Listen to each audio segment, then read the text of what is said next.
Remember Jim Jones in Jonestown? The people that drink.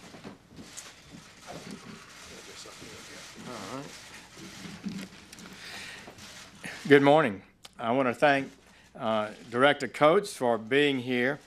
Dan Coates is one of the finest people I've ever known in public service, and I have tremendous respect for his integrity and professionalism.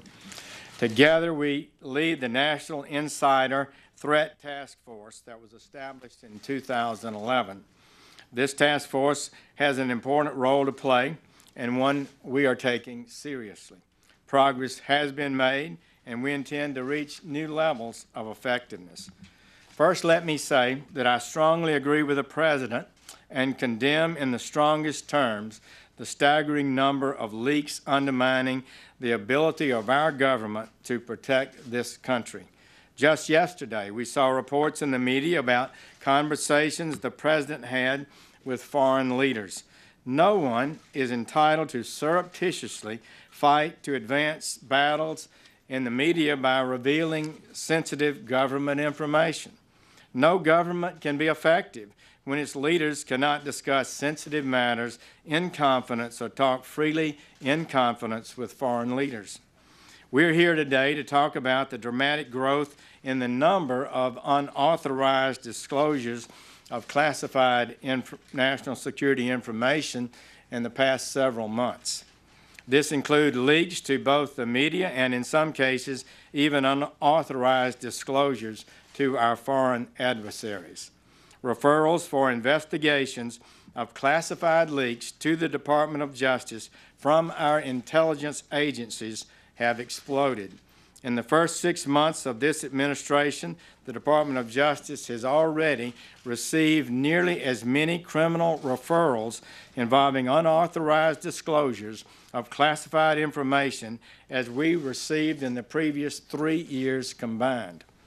Classified information, by definition, is information that, if disclosed, would do harm to national security. As Director Coates will discuss, leaks are incredibly damaging to our intelligence mission and capabilities. Simply put, these leaks hurt our country. All of us in government can do better. The first requirement is for discipline within all our agencies of the government. To prevent these leaks, every agency and Congress has to do better. We are taking a stand. This culture of leaking must stop. Furthering this goal today, we are here to announce some steps being taken and underway by the National Insider Threat Task Force to ensure the government's first priority to protect this country and her citizens is not undermined by the very people who've been entrusted to protect it. While the Department of Justice does not discuss ongoing investigations or confirm specific matters, it is important for the American people and those who might be thinking about leaking classified or sensitive information to know that criminals who would illegally use their access to our most sensitive information to endanger our national security are, in fact, being investigated and will be prosecuted. Since January, the Department has more than tripled the number of active leak investigations compared to the number pending at the end of the last administration. And we've already charged 4 people with unlawfully disclosing classified material or with concealing contacts with federal officers. Soon after I arrived here in February, I initiated a review of our leak investigations and prosecutions. I reviewed how these cases were being referred and handled and was concerned with what I found. Too few referrals, too few investigations with the sufficient resources dedicated to them. I concluded the unprecedented rise in leaks required an increase of additional support for more investigations and to speed up existing investigations. Our system here relies on the intelligence community making a determination of whether classified material has been improperly handled or released and then sending referrals to us at the Department of Justice.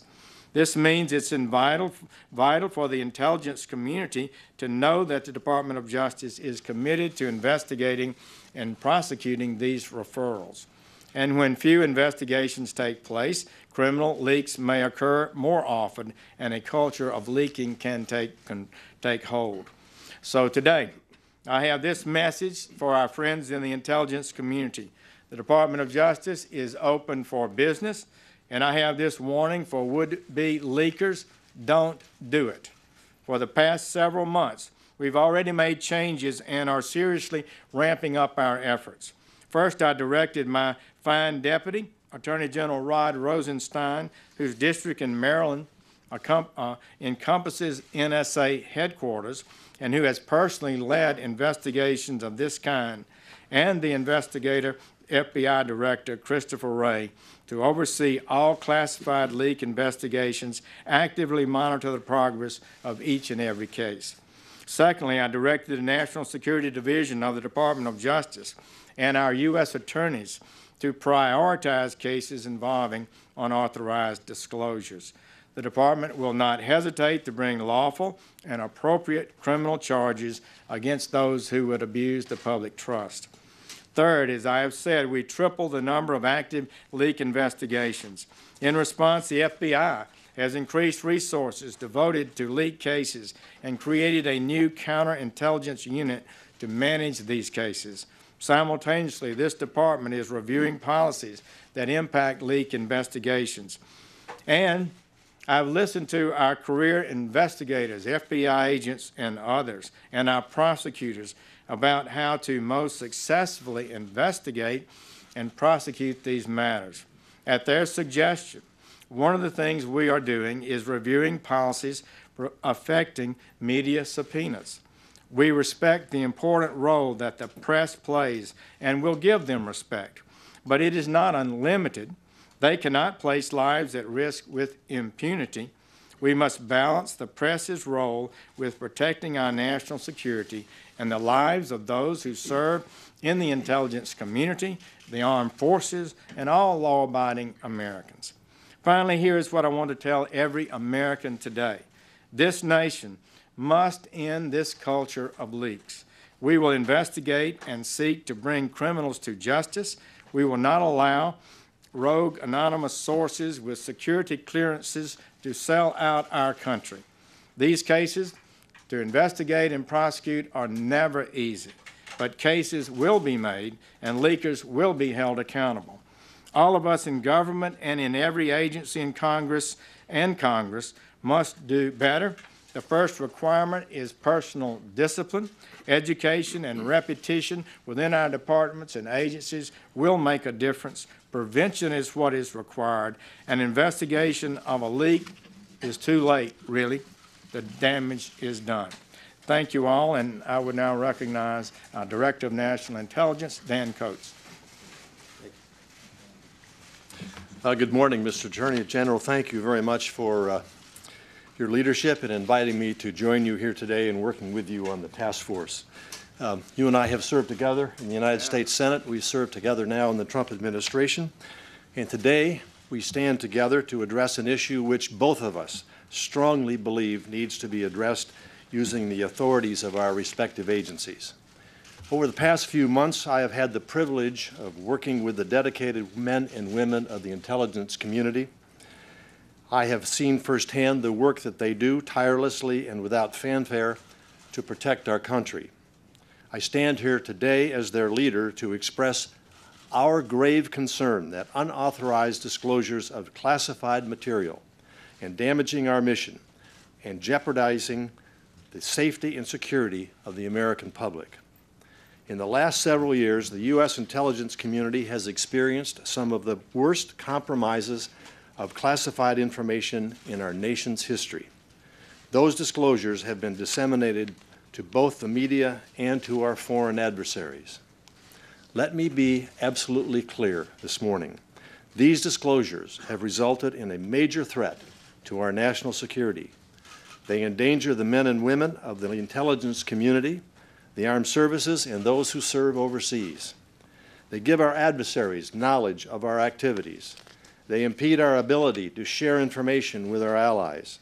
There is also a real cost in dollars to compensate for blown programs. And most importantly, As I have previously noted, these unauthorized disclosures endanger the safety and security of Americans across the country. I'd like to point out, however, that these national security breaches do not just originate in the intelligence community. They come from a wide range of sources within the government, including the executive branch and including the Congress. Now, if someone who has access to classified material has legitimate concerns, there are multiple ways for them to put forward a complaint. The IC offers avenues for whistleblowers and protections for those individuals to report concerns without fear of reprisal. And there are other legal options available outside of those channels, including notifying the Congressional Intelligence Committees or even their own congressional representative or senator in Congress. Having said this, it is important to stress that any disclosure of unauthorized channels, any disclosure outside of authorized channels is a criminal offense, and we will simply not tolerate the illegal release of classified information. The National Counterintelligence and Security Center, which is part of my office, is currently carrying out a review of the policies that are in place, guiding IC agencies' processes for investigating and reporting cases of unauthorized disclosures. In addition, the NCSC is studying security clearance procedures to look for any inconsistencies in the processes for issuing security clearances to all IC employees, including government officials, contractors, detailees, etc. If inconsistencies are found, NCSC will make recommendations to strengthen the security clearance process, and this can be discussed and will be discussed after we finish our remarks. We will also continue to ensure the federal workforce is clear of the importance of the respecting classifications and is fully aware of whistleblower options. And we will work with our counterparts in the executive branch and the Congress to address this issue. Let me conclude by saying that we are prepared to take all necessary steps to, one, identify individuals who illegally expose and disclose classified information. Secondly, forward information about their deeds to the FBI for full investigation. And we will work closely with the Department of Justice to support prosecution of any person who makes an unauthorized disclosure of classified material. Fourth and finally, as the Director of National Intelligence, I am also empowered to take administrative action within the IC to deal with individuals who break the law. And let me be clear, I will not hesitate to exercise those authorities. Anyone who engages in these criminal acts is betraying the intelligence community and the American people. We feel the pain of those betrayals intensely, and I can assure you that I will do everything in my power as the Director of National Intelligence to hold these individuals accountable. For those out there who may be listening or watching these announcements, or who will later learn about what has been said here this morning, understand this. If you improperly disclose classified information, we will find you. We will investigate you. We will prosecute you to the fullest extent of the law, and you will not be happy with the result. Gentlemen, are you saying you will jail journalists? Mr. Attorney General, do you plan to prosecute journalists?